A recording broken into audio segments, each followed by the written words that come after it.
10 giorni di pioggia secondo il meteo. Maremma maiala. Pubblicità. Oh, io prendo un momento e torno in qua. Porco cane, volevo anche salutare perché è passato un turno che siamo stati qua a ciacolare un bel po', solo che vedi, io non mi ricordo i nomi, cioè mi ricordo qualsiasi cosa di proprio punto per punto di tutto quello che abbiamo parlato, ok? Però porca miseria, io i nomi, perché non do importanza ai nomi, non è che non do importanza alle persone, proprio non do importanza ai nomi, idem i paesi, no? Ogni volta mi dicono sei stato qua, sei stato là, e che ne so io, cioè sicuramente anche sì, se sono posti in queste zone, però veramente quei nomi non ti so dire se ci sono stato o non ci sono stato, se sono pochi i paesi dei quali io mi ricordo i nomi, ma non perché erano importanti o non importanti, bensì perché ci sono stato spesso, tipo mi ricordo Segusino, perché ci sono stato un sacco di volte, idem a Stramare, ok?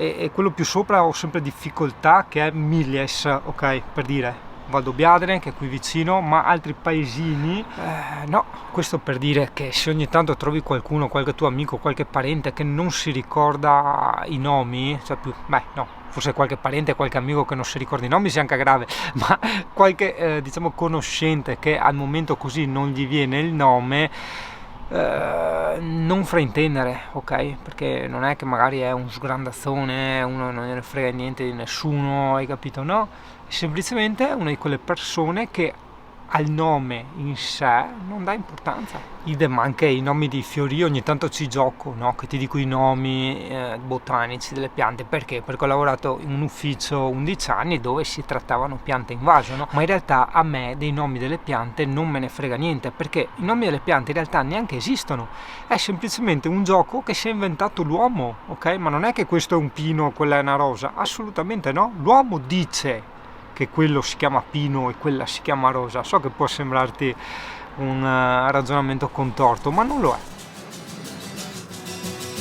Sogno un cimitero di campagna, io là, all'ombra di un ciliegio in fiore senza età, per riposare un poco 200 o 300 anni, giusto per capirti più e placare gli affanni.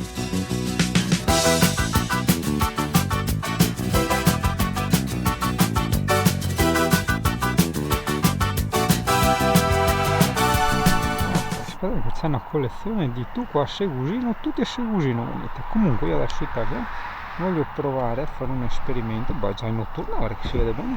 Sono col Sony 18-105, guarda che bene che si vede in notturna, wow, volevo provare a fare una foto notturna, adesso proviamo e vediamo come viene fuori. Non siamo a livelli del Sigma, no, perché per tenere gli ISO bassi, tipo 100-200, ho dovuto fare 25 secondi.